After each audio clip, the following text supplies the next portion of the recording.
kabukid, sa loob ng kalating oras. Ilang kuha uhuli mo kuya? 500 kilo.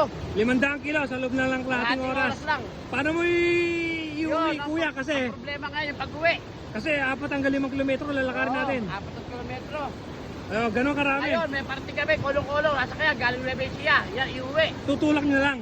Papasok nyo dito. Hindi, doon, sa may kanto. Sa labasan. Labasan. Malayo pa rin kuya. Si kuya na napapatunay. Kalating oras, 500 kilo yung huli niya. Uuwi na sila yan. Iuwi sa Nuevesia. Nuevesia pa iuwi mga kabukid. Ayun o. Ayun o, puno. Yung mga ano. Paano nyo iuwi yan kuya? Papasanin?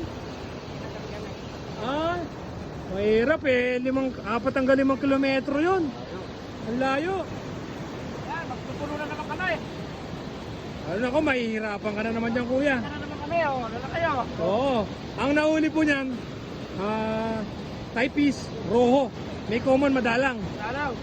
Pero karamihan, roho. Puro roho. Roho, ayan, naglalakihan mga kabukid. Oy! Ayan po yung, oy! Sunod-sunod yan. Pagka may tumalon na isa, magsusunod-sunod na po yan. Sunod-sunod na yung talon yan. Kuya, baka akala nila scripted yung yung... Hindi, mapakarami ko nesta. Ay, umuulang, kitang-kita nila, yung huli mo, baka hindi sila naniniwala. Ando, no? Kalating oras, 500 kilo.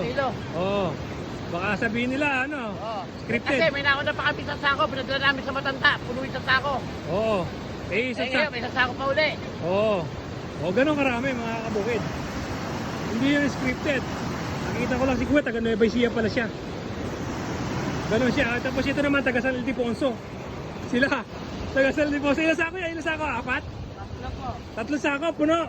50, isang sako, 50 kilos. Kuya ko po yung nakakausap nung Michael Cadlao. Opo. Ano yan? Ibig sabihin, ilang oras yung inuli yan? 2 oras lang. 3 sako. Di ba? Pag sinuwerte ka talaga dito, ganun ang iuwi mo mga kabukid. Ganun karami. Sa isang loob ng kalating oras, 100 kilo. Nakawala pa. Ang bihira, nakawala pa yun. Laki na. Sa loob ng kalating oras, 100 kilo. Ganun karami. Ang mahuli nyo. Si Kuya, 500 pa nga yung huli niya mag-uwian na to. Uwi na kayo, bossing? Uwi na? Nagpapabuhay pa. Nagpapabuhay.